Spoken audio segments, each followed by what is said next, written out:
Assalamu alaikum everyone, it's Zainab. So someone has requested for me to read Sermon 6 and Sermon 57 of Nahjul Balagha, inshallah.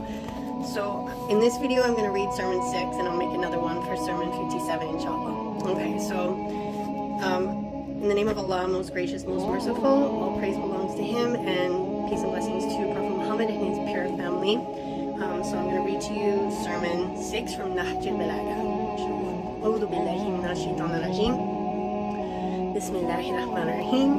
So first I'm going to read you a little bit of commentary so that it'll be easier to understand the context of the sermon.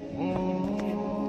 When Amir Ali demonstrated his intention to chase Talha and Al-Zubayr, he was advised to leave them on their own, lest he should receive some harm from them. Amir al-Mu'mineen uttered these words, the sermon that I'm about to read you, as his reply. The sum total thereof, so this is kind of a paraphrasing of his words, says, for how long can I be a mere spectator as my right is being snatched away, keeping quiet about it? Now, so long as I have breath of life, I shall fight them and make them suffer the consequences of their conduct. They should not think that I can be easily overpowered like the badger. I guess the badger's nicknames are Amir and Tariq. It is also called the glutton because it swallows everything and eats up whatever it gets, as if several bellies were contained in one and it does not have its fill.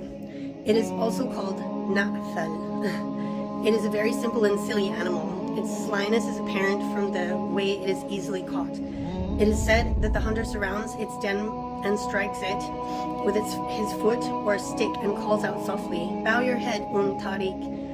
Conceal yourself, Amir." On repeating this sentence while patting the ground, it conceals itself in a corner of the den. Then the hunter says, Amir is not in its den, it is sleeping. On hearing this, it stretches its limbs and pretends to be asleep. The hunter then puts the knot in its feet and drags it out. It falls like a coward into his hands without resistance. And that's it. Okay, alright, so now I'll read the actual sermon, which hopefully will be easier to understand now. So it was delivered on being advised not to persuade Talha ibn Ubaidillah and Al-Zubayr ibn Al-Awam, or not to persuade them or to fight them, explaining that he is not to be deceived by anyone. Okay, this is it. Bismillahirrahmanirrahim. By Allah, I shall not be like the badger that feigns sleep on the continuous sound of stone throwing till he who is in the search of it finds it, or he who is on the lookout for it overpowers it.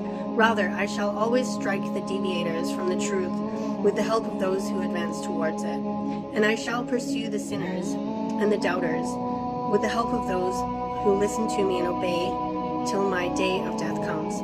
By Allah, I have been continually deprived of my right from the day the Prophet ﷺ died until today. So he's addressing the people who tried to usurp, I always have trouble pronouncing that word, usurp his position of leadership, because they wanted that position, or they felt like someone else should have it. Yeah, so he was definitely not a coward. Anyways, thank you for that suggestion. I realize I haven't read this sermon yet, so thanks for that. I always learn something when I read a sermon. And inshallah, I will make another video, so stay tuned and stay blessed.